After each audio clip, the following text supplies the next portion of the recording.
Welcome to r/slash Pettyrevenge, where OP gets his idiotic, lazy boss fired. Our next Reddit post is from JLaw.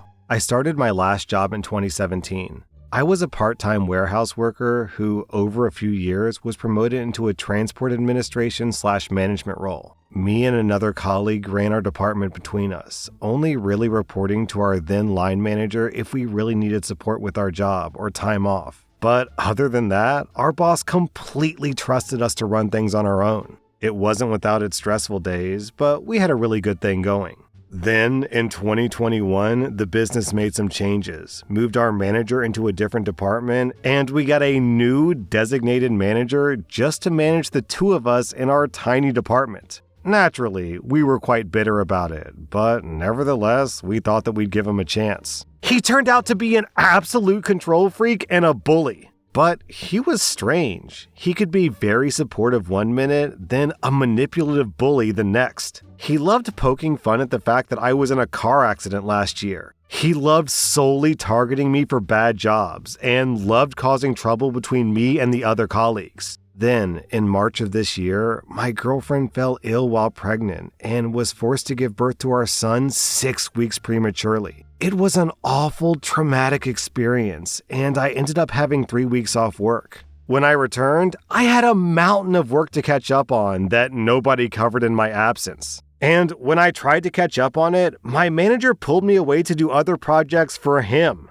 Meanwhile, his other 2 staff members weren't doing anything. As a result of me constantly having to do his work, I was finishing my work late, so then he would get mad at me for not managing my time properly. Then, in May, my manager made a major mistake and pinned the blame on me for it. This caused issues between me and the 2 colleagues that I work closely with, and I was threatened with disciplinary action. Then, I just got to thinking to myself, without me doing his job for him, he's nothing. Without me, he wouldn't even have a job. Without me, he wouldn't be able to explain what was going on with his department to senior management. That I ran his department for half of his salary, and he takes all the glory and I get all the grief. I had one last run-in with him over this mistake he'd made, and I handed my formal notice into him the following day. It was funny over those 4 weeks of serving my notice, just watching him slowly take over my responsibilities and struggling with them.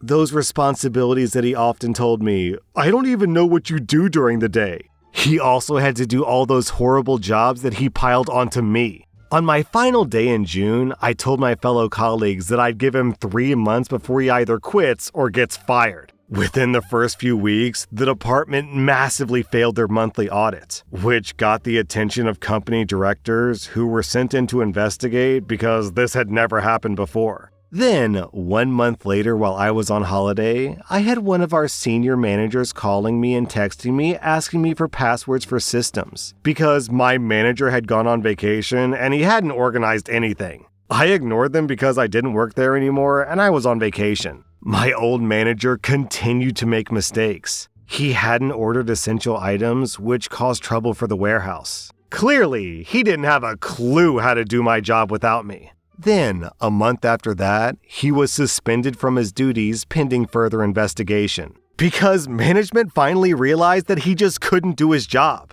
The month after that, management claimed that he quit with immediate effect. Personally, I think he was fired. But either way, my 3-month prediction was right. He could not run that without me. It really is petty revenge quitting a job to prove a point, but it proved the point. I now run my own business, have a much better work-life balance, earning more money than I could ever dream of in that place, and my life is fantastic. Well, OP, he did say that he wonders what you do all day. I guess he found out the hard way.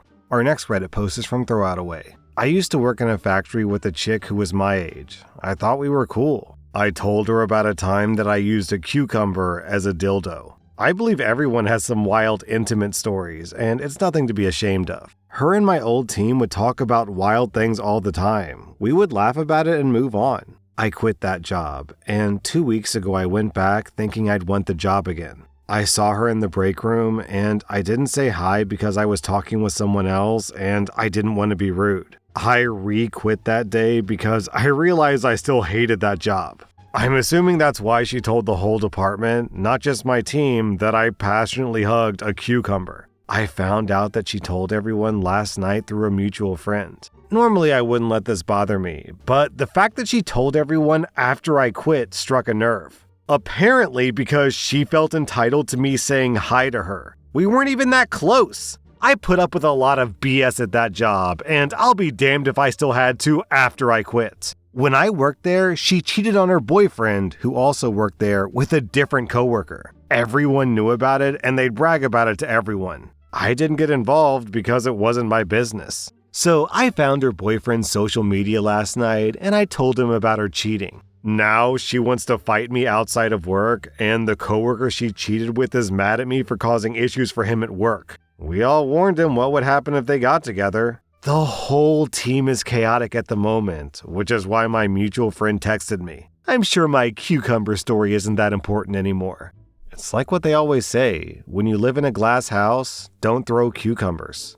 Our next Reddit post is from Pratachi. My dad is terrible on phone calls. He disconnects the phone call the second that he's gotten what he wants out of it. No goodbye, no I'm hanging up now, no anything else. It drives me crazy. I take care of the utilities at his house, as in I pay his electric and phone bills. A few weeks ago, it was time to pay the electricity bill, but I was having issues with my bank and the payment wasn't going through. I called my dad to let him know about this issue and to ask him if he wouldn't mind paying the bill himself this time because it was the last day to pay for the bill. I am not exaggerating when I say that I had to call him 6 times just to get this one point across, because he kept hanging up thinking that I was done speaking. I almost threw my phone against the wall. It was so frustrating. I think the only information he got from my call was today's the last day to pay the electricity bill, and he assumed that I was calling to tell him that I'd paid it. At that point, I was so frustrated that I just didn't call him back. If he doesn't want to listen to what I have to say, then he may as well bear the consequences of it. 2 weeks later, the electricity to his home got cut off. He called me up shouting about unpaid bills. I calmly told him that I'd called him about it, and since he kept disconnecting the numerous calls I placed, I assumed that he had it handled. Anyways, it's almost festival season in my country, and I'm so busy that I won't be able to sort out his issues for at least another 2 weeks. He's gonna have to figure it all out himself. Have fun taking multiple trips to the government-run electricity board office, Dad. Our next Reddit post is from Melodramatic Quarter. I'm a 28-year-old woman. I live with my boyfriend and a 35-year-old male roommate in a house that I own. The guys both work at the same company, so their workday starts at 6 a.m. I work from home, so I sleep and get up pretty much whenever I want. It's worth noting that I'm a very light sleeper, and my boyfriend is a fairly heavy sleeper who I usually have to wake despite his alarm. My boyfriend's alarm goes off at 5:30. He usually gets dressed and heads to work by 5:40, which is fine. In those 10 minutes, I'll pack his lunch, make him coffee, and get him set up for the day. My roommate, however, has a very loud, blaring alarm that goes off every 5 minutes between 5 and 5:30 when he finally rolls out of bed and gets ready. Even on weekends, he'll sometimes let his alarm go off until 6 a.m. until it finally shuts off on its own. It's very annoying. I don't know why he sets his alarm to be so damn loud that the whole house hears it, especially since he's also a light sleeper, supposedly. And he said before that me watching TV in my room at night keeps him up, even if I close the door. If his alarm was quieter, I wouldn't care, but at that point he wakes up my dogs, and he's even woken up my boyfriend's 3-year-old daughter who stays with us occasionally. Needless to say, once that first alarm goes off at 5 a.m., I'm awake, and so everyone else is as well. I don't know if you've ever dealt with a toddler being unwillingly woken up at 5 a.m., but it's not pretty, especially since she usually wakes up between 9:30 and 10. I've asked him a number of times if he could just turn down the alarm a little so that he doesn't wake up the whole house, but he refuses to do so. Cue Pettyrevenge. My wake-up routine usually involves taking a shower, then doing the dishes and cleaning, caring for the dogs, etc. If we have the baby over, I'll make breakfast and put on a TV show for her to watch while she wakes up. 2 of my 3 dogs are fairly large, so they make noise when I let them out of their crates and feed them. So the past few days, I've been dragging my butt out of bed at 5 a.m. to start my routine, none of which I do quietly. I'm awake anyways, and it's my house, so I can do what I want. The toddler will usually fall asleep on the couch, even if I turn the TV on, so I put a show on for her at the normal volume. My dogs are energetic, so I let them out of their crates to run around at 5 a.m. Dishes? 5 a.m., baby. TikToks in the living room? 5 a.m. again. If you wake me up at 5, then that's when my day's gonna start. I haven't gotten much out of my roommate, except for dirty looks and the occasional, "Why are you awake?" to which I simply respond with, "Because you woke me up." He's not the sharpest tool in the shed, so he started to complain that I'm being petty for no reason. I, again, suggested for him to turn down the alarm or at least lessen the frequency, but he refuses to do so. So I guess we'll all keep waking up at 5 a.m. Except for my boyfriend, of course. He can sleep through virtually everything, bless his heart. I should go wake him up. Our next Reddit post is from One Art, please. My coworker and I share a space. She's worked there for 3 years, while I've worked there for 5 months. She's not my boss, but she constantly looks over my shoulder, telling me how to change my work. She's rude to the people we work with overseas online. She does it all on speakerphone and ignores me when I ask her to use a headset while she yells at them. She talks about her stomach problems and her issues pooping. When I ask her not to, she tells me to get over it. If another coworker comes to speak to me, she answers for me and speaks over me. She also swears at her computer, verbally responding to emails she doesn't like. She talks under her breath while reading her work constantly. I've told her many times to please stop, and she gets pissed saying that she doesn't jump to my tune and complains of having to walk on eggshells around me because she isn't accustomed to modifying her behavior for anyone. The company is tiny, and the owner is insanely, pitifully cheap. So I'm the first person in years who's able to cover her work. My coworker is desperate for a vacation and recently booked a long trip to Hong Kong for 2.5 weeks. She doesn't know this yet, but I was recently offered a way better full-time job through someone that I did freelance work for in the past. My new employer said they'd be understanding if I wanted to wait a bit before switching jobs because they knew about my coworker's holiday. But I think I'll quit early. Our boss is a huge butthole, and my coworker hates his guts. It should be interesting fallout if she goes on this holiday and there's no one who can do her job. If she has to stay instead of going on vacation, she'll have a total meltdown.